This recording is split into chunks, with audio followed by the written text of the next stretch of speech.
Here's the items you need: rubbing alcohol, a good degreaser like 409, some spray wax, microfiber cloth, clean paper towels, and the adhesion promoter. Okay, so now we're going to clean it up, and we're going to use this really great degreaser. We're going to spray a little bit here on the rag, and we're going to go ahead and clean this really well. Now I've already cleaned this one just to show you, but to demonstrate, you want the rag to come out nice and clean, just like this. Next step, we're going to use the scouring pad now that it's nice and clean.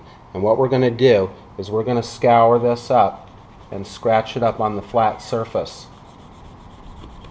We're going to go ahead and do that in order to make it stick where the tape is. And you're just going to want to do it right where it adheres to the tape. You don't want to do the outside trim. You can see that it's dulling it up, and that's exactly how you want it to look. So just keep doing it until it looks about like that. Okay, so now we're going to use the rubbing alcohol. And the reason why we do that is, number one, is 3M recommends you use rubbing alcohol on the surface before applying any tape. So that will also clean all the shavings off of the 3M scouring pad. So we are about ready to go here. Looks nice and clean. Okay.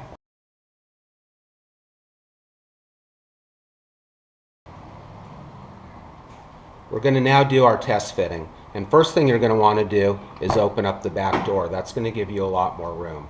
Then you're going to go ahead and take the trim piece and stick it in the back corner, and you're going to want to push it back towards the back of the car. What that's going to do is stretch that rubber that's contracted over all the time you haven't had the window.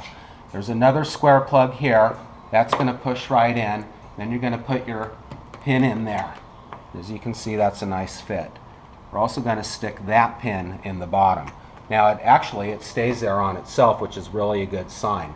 If you have any problem with the part bowing up a bit, it's only because the rubber is contracted, and that you're going to have to probably enlarge this hole by about 1/16 of an inch. That's the hole here on the upper front.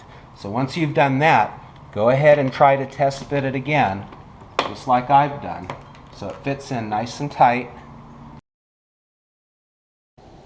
So when installing the part, you don't want to pull all the tape off. You're only going to partially take off about 1.5 inches on each side of the tape. The first part that's going on to the car is going to be this elbow piece. So we're going to really push it in there in the corner. Okay, and then we're going to go ahead and put it in that crease and up in there. So that looks pretty good. And we're going to go ahead and pop that one in. So before you pull the tape, you want to make sure that it's in exactly the way you want it. And this one looks really good, so I think we're good. So now what we're going to do is we're actually going to pull the tape. We're going to start pulling the tape like that, pressing down behind it. Just like that. Just like that. Keep pressing it until you get to the end. Once you get to the end, it'll just pop right off.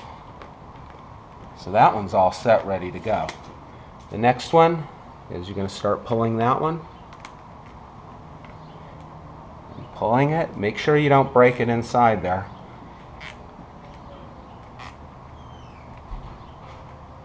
There you go.